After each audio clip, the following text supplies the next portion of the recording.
দৃঢ় হৈ থাকক, হুইছেল নবজাব। দৃঢ় হৈ থাকক, হুইছেল নবজাব।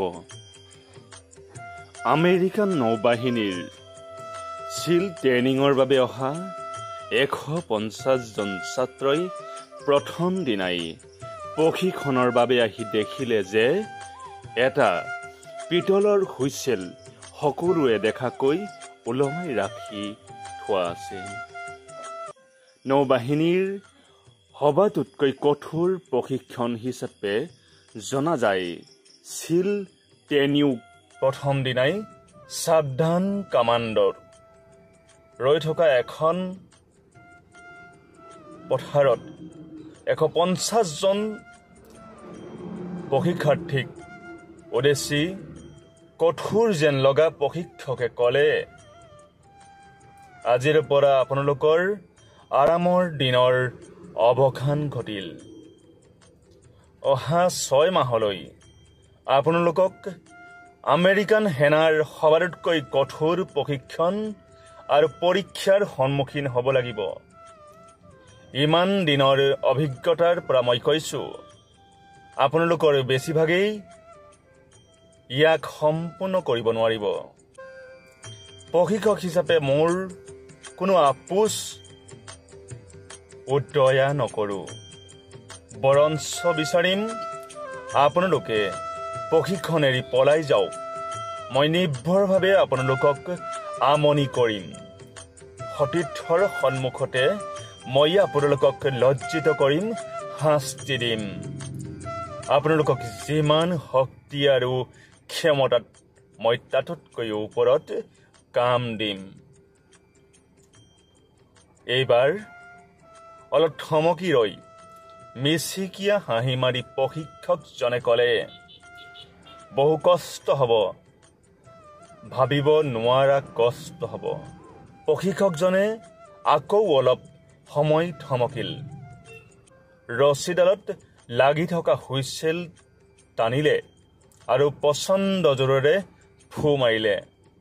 তাৰ পিছত ক'বলৈ ধৰিলে, কিন্তু আপোনালোকে যদি কষ্ট সহ্য কৰিব নোৱাৰে আৰু এই প্ৰচণ্ড কঠিন কষ্টৰ জীৱন যদি পচন্দ নহয়, তেন্তে সহজ উপায় এটা আছে।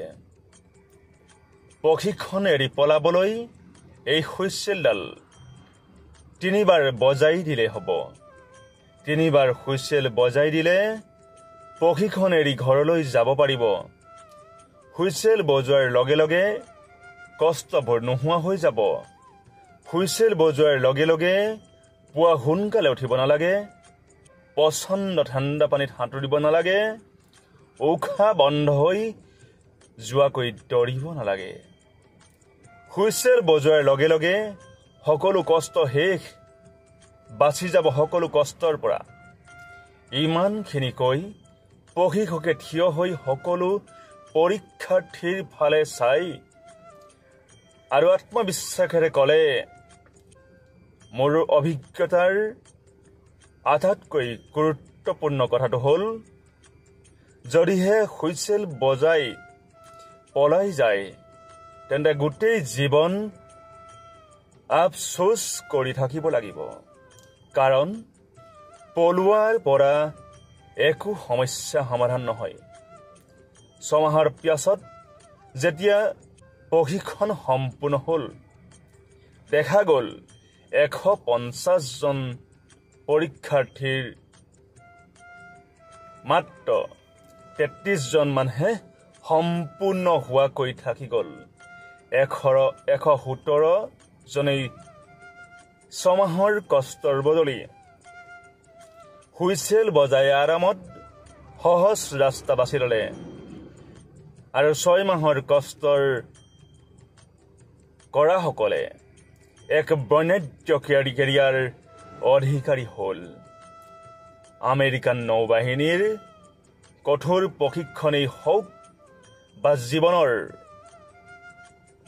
কঠোৰ মুহূৰ্তবোৰে হওক, পলাই যাবৰ বাবে দেখিব প্ৰায় হুইছেল মগজুত থাকে, কিন্তু আপুনি নিজেই এবাৰ কল্পনা কৰকচোন, সাহসেৰে সমস্যাৰ মোকাবিলা কৰিম নে হুইচেল বজাই পলাই যাম? কেতিয়াও পলাই যাব নালাগে, কেতিয়াও হুইচেল বজাব নালাগে।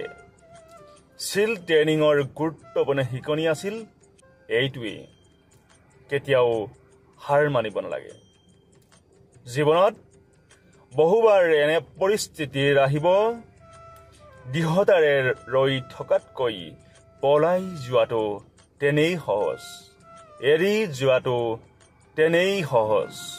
আৰু সঁচাকৈ বহু সমস্যা কষ্টই যেতিয়া কৰি ধৰে, এৰি দিয়াই ভাল বুলি যুক্তিবোৰহে আহে। কিন্তু যিসকল প্ৰশিক্ষক ট্ৰেইনিং সম্পূৰ্ণ নোহোৱাৰ আগমুহূৰ্ততেই প্ৰশিক্ষণ কেন্দ্ৰবিন্দু এৰি গুচি যায়, তেওঁলোকৰ গোটেই জীৱন আফচোচৰ মাজেৰে পাৰ কৰিব লগা হয়। সকলো কষ্ট কৰি প্ৰশিক্ষণত বৰ্তি থকা আৰু পলাই যোৱাসকলৰ মাজত শাৰীৰিক পাৰ্থক্য একো নাছিল। উচ্চতা, ওজন ক্ষেত্ৰত পলাই যোৱা আৰু নোযোৱাসকলৰ একেই আছিল। পাৰ্থক্য আছিল মাত্ৰ এটাই, পলাই নোযোৱাসকলৰ দৃঢ়তা, ইচ্ছা শক্তি কষ্টতকৈ ওপৰত আছিল। দৃঢ়তাৰ সন্মুখত হাৰ মানিছিল কষ্টই।